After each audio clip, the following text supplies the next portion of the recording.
This week on the audio podcast, episode 81. One more week.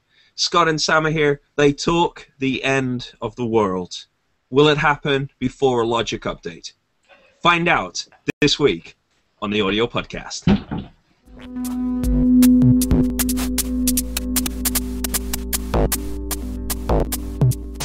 It is December the 3rd, 2012. I'm Scott Hewitt. As always, I'm joined by... Samuel Freeman, hello. Whichever side you are. One side like that. Ah! And this is episode 81 of the audio podcast. One more week. One more week. So, yep, 81 this week. And congratulations there. Happy birthday, Sam. And we have news. No Adam Yanch, no guests. It's just the two of us again this week. But let's get on with it. The first news item is the first two news items in the show notes, which you can find at the show notes. Yeah, I was about to do that. Oh, I see. At theaudiopodcast.co.uk/show/81. And Sam, as you were saying?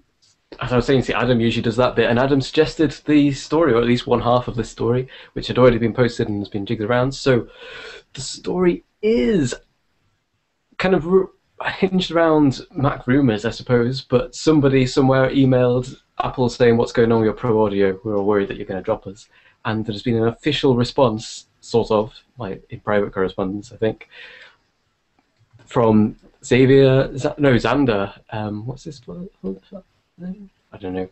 Some dude. See how much I care about Apple here? Anyway, they are working on... Xander Soren is who you're referring to. Yep. And he thanks Nicholas for his email and says that I assure you that the team is still in place and working hard on the next version of Logic Pro. Really, yeah. Really? That's what they said. That's true. So it went around. I put a couple of links. Pro Tools Expert carried a bit. An Apple Insider and then Ars Technica have kind of came in with a kind of authoritarian at the end of it kind of feel to what they're saying. But basically the rumor was that the audio team had been basically dismantled, and the confirmation from Apple is that it hasn't, and there will be an update to Logic. I have two points that I would say. First of all, I think it's fun to predict, and I'm feeling very confident about this one. So I don't think we're going to see a Logic release this year. There we go. So I say on the 3rd of December, I feel we can say that. But I also wonder if there's a point of subtlety here, because I'm sure that GarageBand is an important product, I think, for Apple, and a lot of people are very keen on using GarageBand and is a lot. So I can imagine that there has to be a team to support GarageBand, and that team probably has is an Apple team who probably have a lot of interaction with the people who are supporting core audio on Apple devices. Okay? So I think that there is almost certainly a pro audio team inside Apple who are looking after these things. I'm not sure how much I believe that Apple is actually really focused on a new Logic release, because I just don't see what that would achieve for Apple as a company. I'm saying, do Apple care if everybody abandons Logic and shifts to another platform? Are people really going to give up their iPads and their iPhones, even if they did shift to another platform? And you know what I mean? I do think that I don't think we need to see a new Logic release. I think what we really need to have seen is a new Mac Pro release, and I do think that is actually the main issue here, because with there not being a Mac Pro release, with it clearly not even having been on the cards this year, and it's next year we have been told we're going to see something. There's going to be a new Mac Pro, and that's fair enough. When the new Mac Pro arrives next year, I'm completely sold on it. It's like, yeah, there's a new Mac Pro. Clearly, there's going to be an upgrade of all the software to run on your Mac. All the professional software is going to be upgraded because Apple is still making professional focused hardware. But I'm still not sure. Until we see the new hardware, I'm not convinced that we're going to see the new software. And it's important to remember that having moved Logic to the App Store, they've taken what was once they did it when they bought Logic out, and brought it in-house. They took what was a hundreds of pounds product and turned it into a few $200 product. And now they've shifted onto the App Store. Is it ever, you know, how much development time does a product of that at that cost really warrant? I'm saying Microsoft will try and sell you a full price copy of Office, a full featured version of Office for more than that.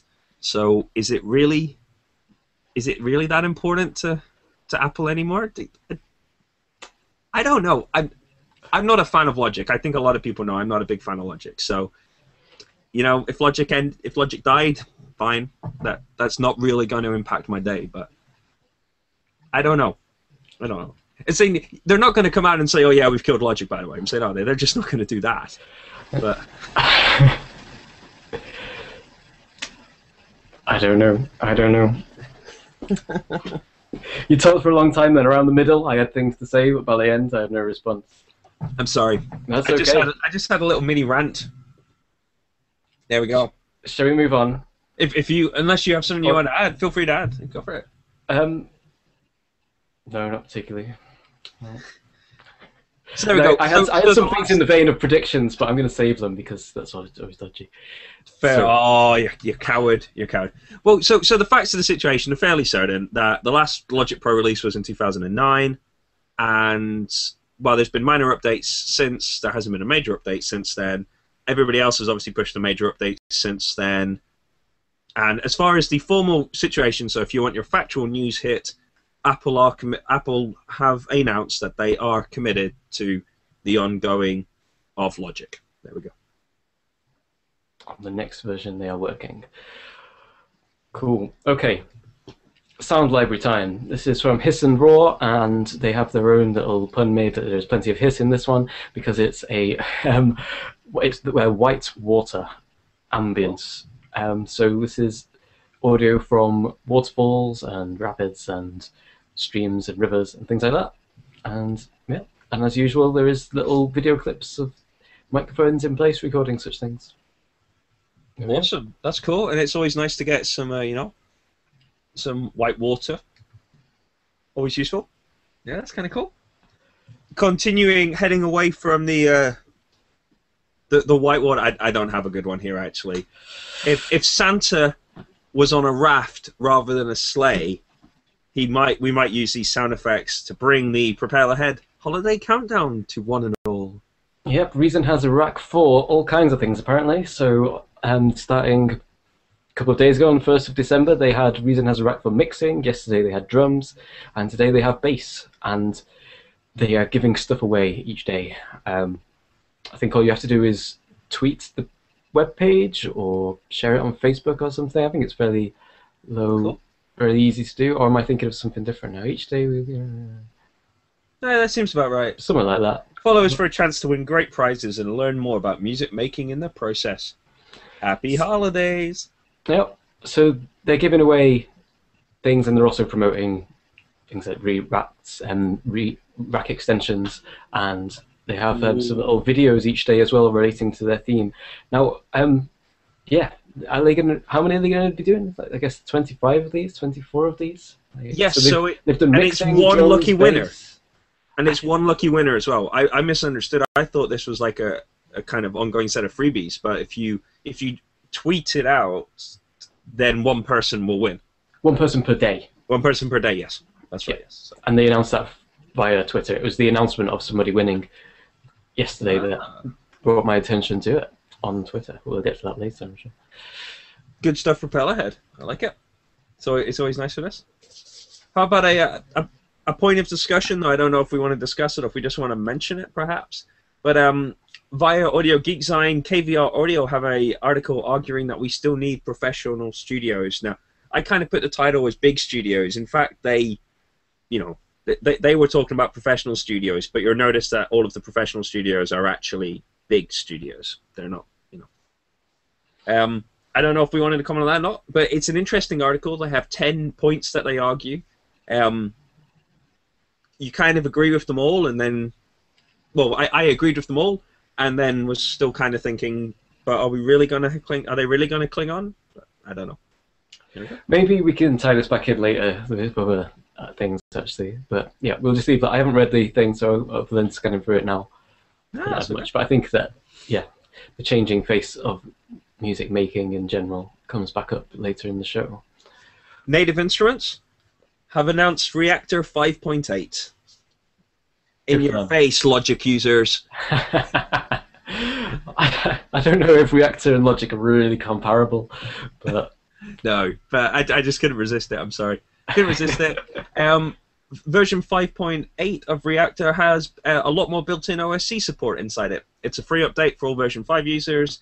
And where was it? CDM. Yes, CDM had the kind of official pre-release kind of article about it, which was linked off. The NI guys sent me then that direction when I asked them for some linkage. So that's a cool it's a cool article there. Obviously, CDM provide the bone, the meat to the audio podcast's commentary, comedy commentary, perhaps. yes, indeed. There was another CDM thing that was I almost posted today, which we'll probably post next week because it's a preview of a release that will happen by the time we go next week. So I saved it for then. Yeah. What's next? I've put this one up here. David Paxman. So this is American-centric here, but David Paxman is was in front of Congress, the American Congress, talking about internet music licensing, and he his entire kind of testimony is available online. Which if you're interested in kind of, we spoke a couple of weeks ago about Spotify and Pandora and people like that, and if you're interested in this kind of music licensing and those kind of things, then this is an interesting read. That's worth taking a look at. So this is from someone who's a venture capitalist, and so he's he's interested from the business side and experience on the business side of this. And I did read this a few days ago, and he's saying that he doesn't invest in these things simply because it's next to impossible to make money the way that licensing happens. Yeah, and it was because I found it through All Things D. I put the link on the bottom, and their story was you're launching a digital music startup in 2012. Really, and that was the point, that it just the end summary they had was that your options are to pay large amounts of money as fees to people that you negotiate, or you can do a kind of compulsory web radio-like license, or you can avoid all of those kind of represented people and work with individual musicians, but in which case very few people actually want to listen to those people anyway. Now, I thought it was a gross simplification, but I think it's interesting because that was the point we were talking about with Spotify and Pandora a couple of weeks ago, is the fact that none of these services are actually sustainable for anybody.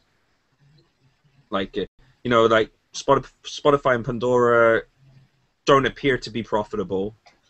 We run, like, if you think about it, how many times have we covered the fact that you don't get paid very much money at all for, it's thousands of plays equals a cent or so. We've talking about the fact that the artists don't get paid, and I thought this was an interesting kind of final kind of point that from the kind of evil, like we might look at the business side of it and say, oh, the evil business people, but even the evil business people aren't really satisfied with the current situation either. So there's a circumstance there. When I say evil business people, I mean it in a very generic way, not in a particular way. It's always been I always take the stance that if people it's a double-edged sword, and I think this is what I thought might tie in with the needing big studios and this you have big labels who are going to pay lots of money for people to go into big studios that cost lots of money to be in. I never feel sorry for artists who only get tiny percentage points of a percentage point pence per play, because they signed to a they've signed up for that deal. That's what they Yeah. But yeah, it just it's I think it's interesting.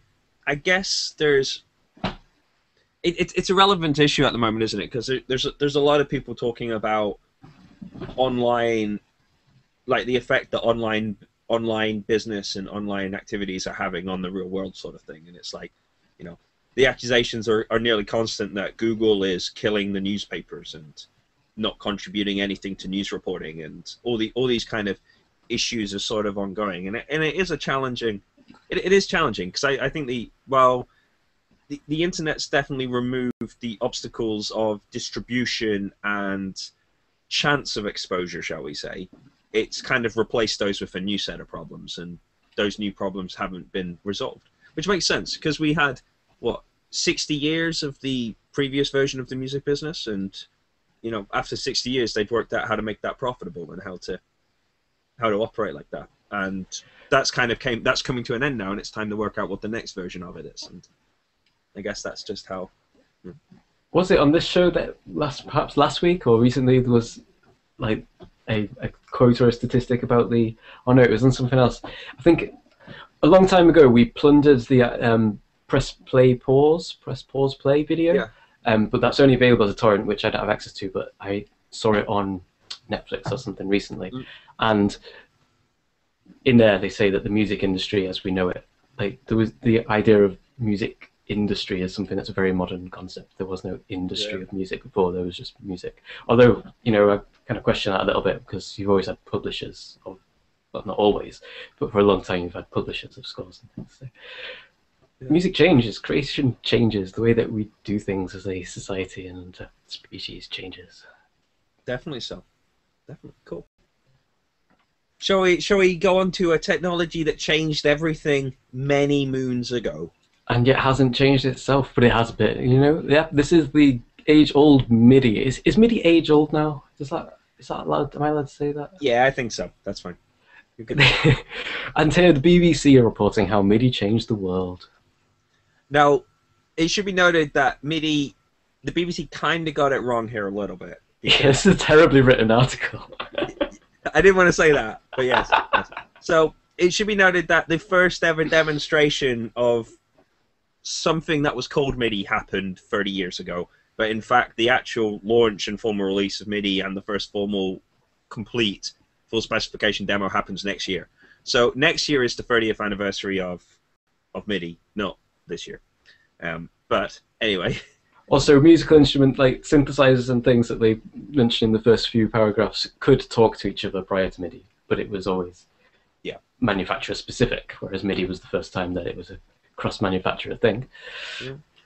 And I think that for me that's always been the most exciting thing about MIDI is, could you ever really see that kind of process coming to fruition again?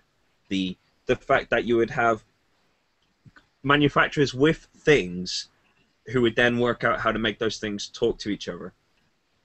Like, it just, the notion of it, just every time I think about MIDI, it just amazes me, the fact that it ever happened.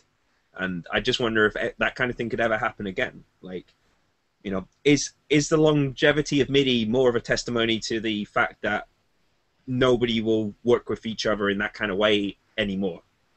More than anything else, because there's lots of problems with MIDI, and there's lots of things that are done inappropriate. And Sam and I are involved with a project at the moment where we're trying to communicate between things, and we're not using MIDI for that because MIDI couldn't do that. But you can imagine a MIDI-like technology with hardware implementation that would really simplify that project for us right now if we were to, we were able to.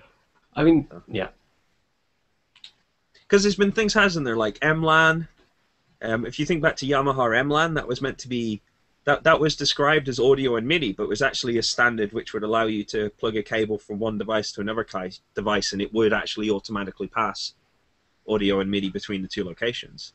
And in some of the specifications for that, they actually referred to the fact that, well, they were saying it supports MIDI. That's because that was what everybody knew, when in fact it actually had a support for more than just MIDI, like for a higher resolution control data to go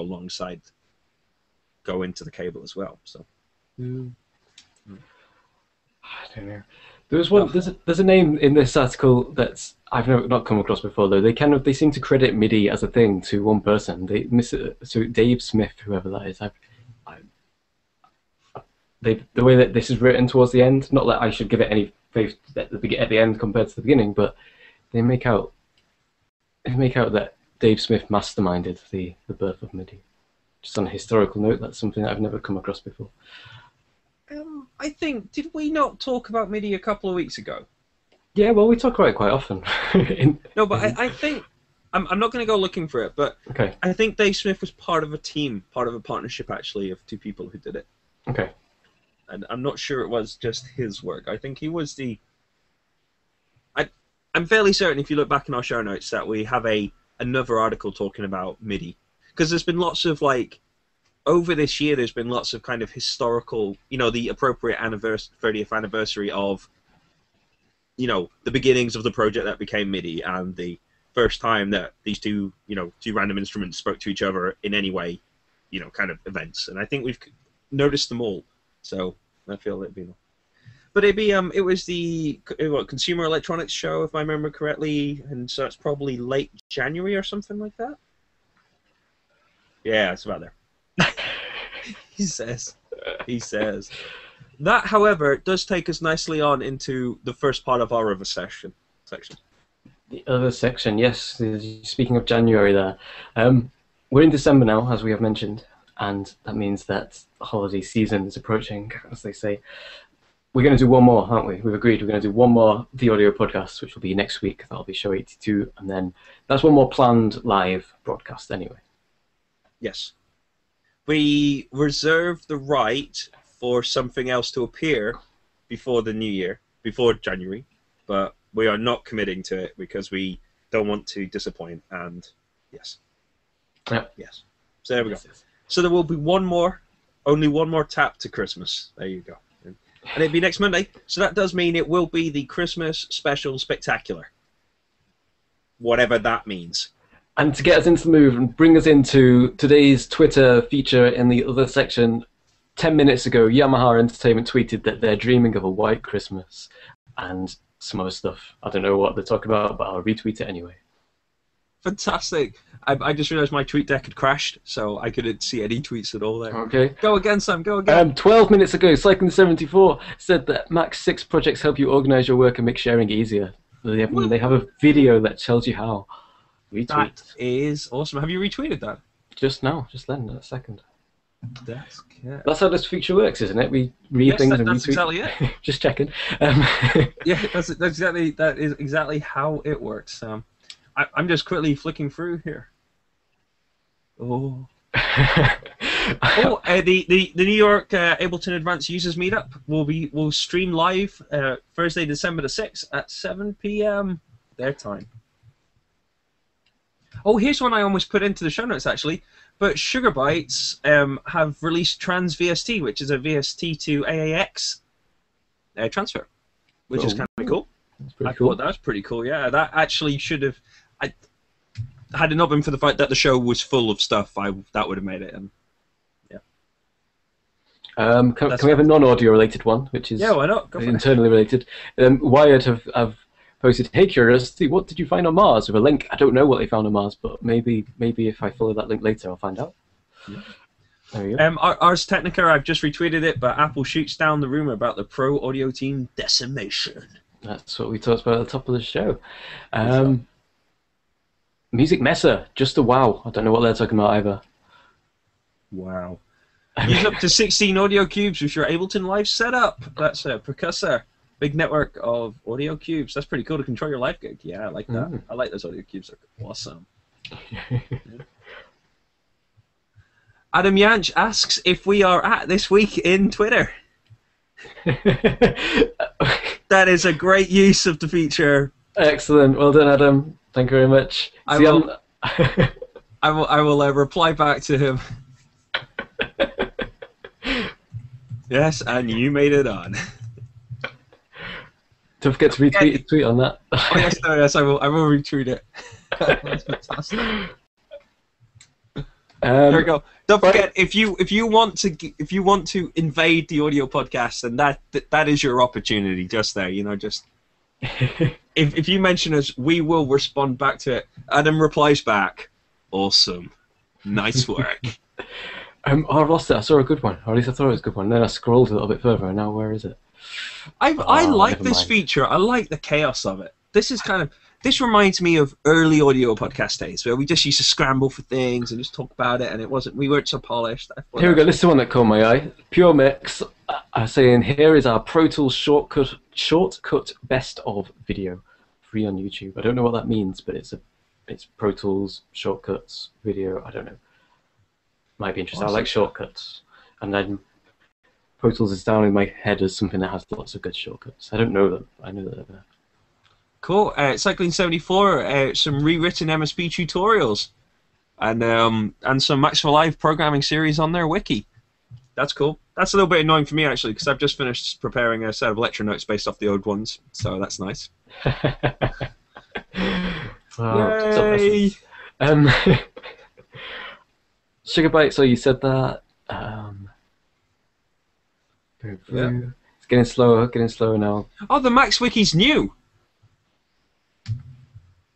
There you go. There is a Cycling 74 Max wiki.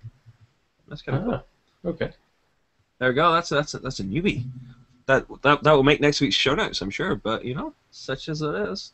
Oh, you'll love this one, Scott. Here we go. Oh, Roland UK Music News say that you can join the looping revolution by winning an RC30 loop station. Yay! Yay! Oh, we should mention it, I guess. But iTunes shipped, didn't it? Finally, did you get the update? Yeah. The new version of iTunes shipped. Yeah, that's cool. You see, that's what the Pro Audio team are busy developing. iTunes. Fair enough. Do you think it's? Are we going to see Logic Pro where you can like export direct to iTunes from your project? Is that what you're saying? Yes, direct to iTunes Logic Pro feature. That's it. 3 years in the making. Export to iTunes. I was actually discussing with a group of people actually how bad those export features really are, because I'm just going to jump into serious mode for a minute. Because when you have one of those export features, you export it and then it goes there and then it's there, and then you discover that you'd accidentally muted a track, or that some sort of busing was wrong, or some sort of mix was wrong. Whereas I always advocate to everybody that at the point you export, you should finish it to the final media and then you should listen back to it and check it's right. Not right away. Like leave it to the next day or something, so you can come back to it fresh. I mean, yes, ideally yes, but at the worst case scenario is if you listen to it once it's done, you can at least tell that in actual fact what you've done was actually mute everything but the hi hats, and then you know, there's nothing like, and here's a set of hi hats.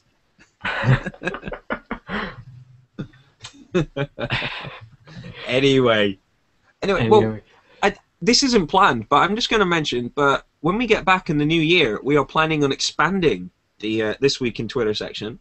It will no longer be called the This Week in Twitter section as part of the other section.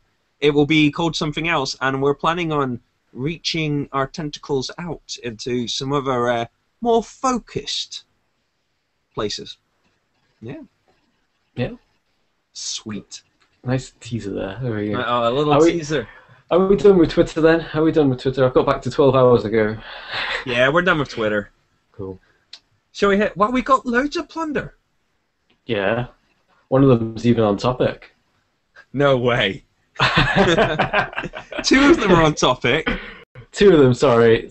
Okay. So we'll begin with the on topic, and we'll end with the off topic. So I think the one in between. Yeah. Okay. Yeah. Okay. So it kind of slides. All right, you go first with yours. So this was the one I added. This is an interview that was shared by Alexis Kirk, in fact, on Facebook, I think. And it's an interview with someone called Nick Ryan. And the video has been published by BAFTA. And Nick Ryan was the sound designer on a iOS game called The Nightjar, which has been nominated for. Has it been nominated or won? I'm not sure, for 2 BAFTA awards. Awesome. The game itself it's a computer game, but it's all based solely on wearing headphones and audio navigation, as far as I can tell. So there's very little on the screen while you're playing. Yeah, and it's free if you're interested in such things. And Nick Ryan's talking about sound design and things in general, and kind of tips for people early in career and things like that. Now, one little side note on this is that the audio quality on the video is really... Oh, it's not the quality, it's the volume. It's very quiet. It's very quiet. You have to turn... I had to turn the volume right up on my Mac to be able to hear what was being said.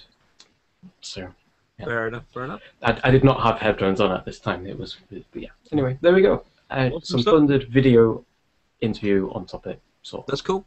The Pirate Bay team have released the Promo Bay, which is designed as a promotion site for creatives, kind of artists, musicians, videographers, documentary makers, and the such. In the UK, it was then immediately blocked in every way, which is fantastic. However, it wasn't actually blocked. I don't want to talk about it. It wasn't blocked spectacularly. So while the advertised URL was promobay.org, if you did www.promobay.org, it worked fine. However, that's what it was. Whether it is blocked or not really depends on where you are in the world and who your ISP is and all the rest of it. So the thing that interests me most about it is there is a Facebook page, and Torrent Freak have an article about it. Both of those two things are working and are kind of online for most people. And it was interesting because the Facebook page basically says that the Promo Bay is a kind of is their kind of approach to everything that's currently in existence is probably broken, so we need to try and fix it, and here's another idea that maybe will be part of the solution.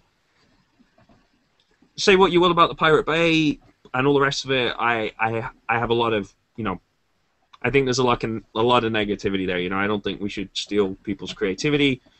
I don't think, it's a no-win situation, it's a no-win mess that's in existence there. However, I think that just removing sites like that, making them inaccessible onto the internet when they really, there is nothing particularly wrong going on with them as a site. I thought it was questionable. I want to highlight that.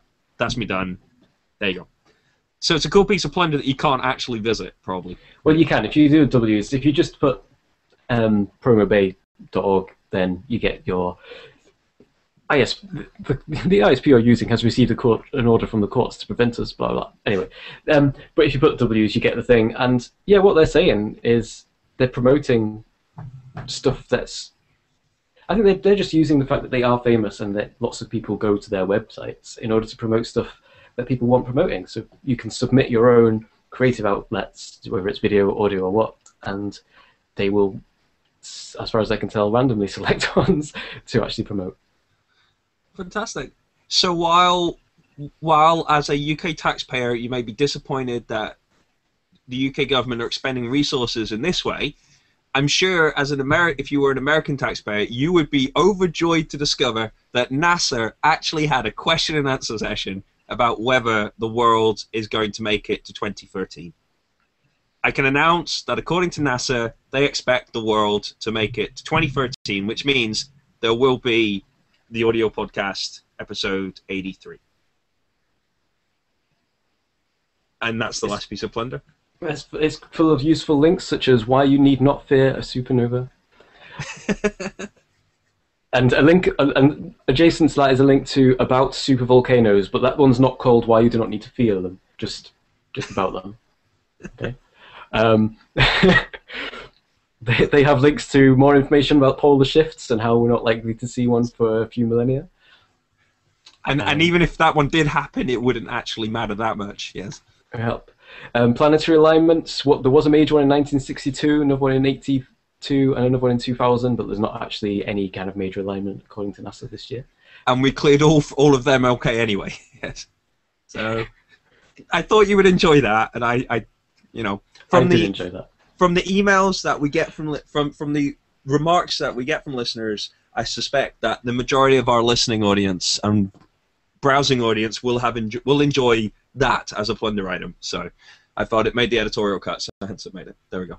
Yeah. And it's at the very end, so it's okay. That's it. And that was the link to the Wired thing I was talking about. There's a bit of a NASA thing going on there, I'm sure. With curiosity. I'm gonna have to go back and find out what they're up to.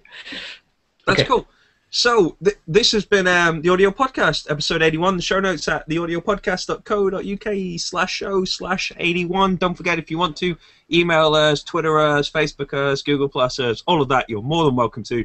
And don't forget, we'll be here live next week at 9 p.m. for episode 82, which will be the Christmas Spectacular. Woo! Woohoo! I've been Scott Hewitt. I'm Samuel Freeman. and good night. Bye.